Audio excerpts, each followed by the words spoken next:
Hi students, welcome to 3rd standard science class video session, lesson 4, parts of a plant. In today's session, we are going to learn about the parts, flowers, fruits and seeds in detail. Flowers are the colorful parts of a plant. Fruits, which contain important vitamins and minerals, which is good for your health. The seeds, a new plant grow from seeds. Let us go into the session. In this session, we are going to learn the lesson parts of a plant and the topic flowers, fruits and seeds in detail.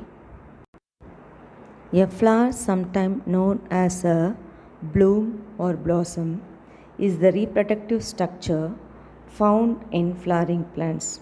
The biological function of a flower is to affect reproduction, usually by providing a mechanism for the union of sperm and eggs. What is the importance of flowers? Flowers' importance in nature is everywhere.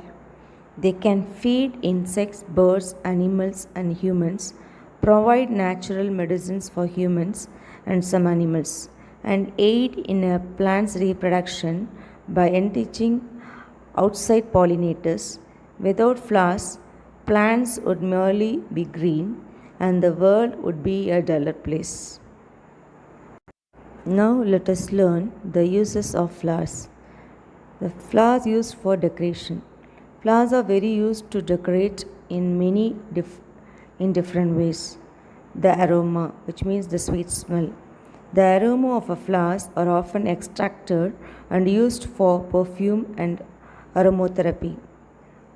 The third use is it's a medicine.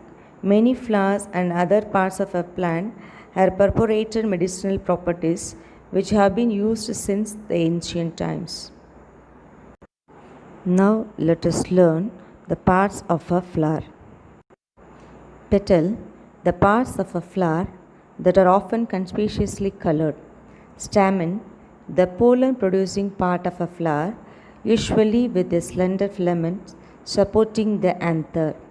Anther, the part of the stamen where the pollen is produced. Pistil, the ovule producing part of a flower. The sepal is a leafy shaped structure found in flowering plants or angiosperms. It is found on the outermost part of the flower and like a petal. A sepal is considered to be a modified leaf. However, sepal are mostly likely to be confused with leaves since they are typically but not always green. Flowers are important in making seeds. Flower can be made up of different parts, but there are some parts that are basic equipment. The main flower parts are the male part called the stamen and the female part called the pistil. The stamen has two parts, anthers and filaments. The anther carry the pollens. These are generally yellow in color. Anthers are held up by a thread-like part called filament. The pistil has three parts, stigma, style and ovary. The stigma is a sticky surface at the top of the pistil. It traps and holds the pollens. The style is the tube-like structure that holds up the stigma. The style leads down to the ovary that contains the ovules. Other parts of a flower that are important are the petals and sepals. Petals attract pollinators and are usually the reason why we buy and enjoy flowers. The sepal or the green petal-like part at the base of the flower. Sepal help protect the developing bud. Flowers can have either all male parts, all female parts or a combinations. Flower with all male or all female parts are called imperfect. Example, cucumbers, pumpkin and melons. Flowers that have both male and female parts are called perfect. Example, roses, lilies and dandelion. Now let us learn the fruits and seeds.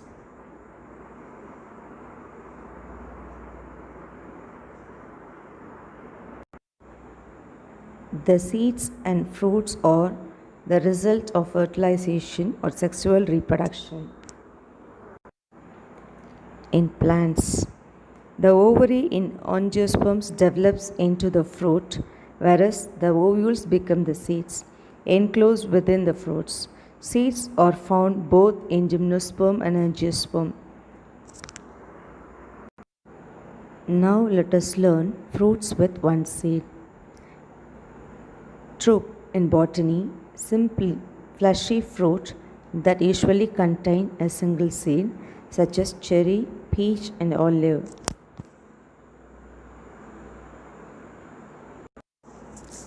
Most of the fruits have many seeds. Examples: papaya and guava. Do you know, children, why do some fruits have only one seed? Number of seeds in a fruit depends on the number of ovules in an ovary before fertilization. The fruits which have more seeds in them have more number ovules in the ovary of a flower, such as watermelon, and those with a single seed have only single ovule in the ovary of flowers like mango. A papaya fruit has many seeds, all of which are equally potent, which means that all these seeds are equally capable of growing into a new plant. In science, the term fruit refers to a mature ovary that contains seeds. So, children, not all fruits contain the same number of seeds. Fruits such as tomatoes, cucumbers, green peppers, and melons usually have a lot of seeds. Generally, oranges, apples, and pears contain about 10 seeds. Other fruits such as avocados, plums, and peaches have only one seeds. I hope you got clear idea about the fruits, flowers and seeds. Thank you, students. Have a nice day.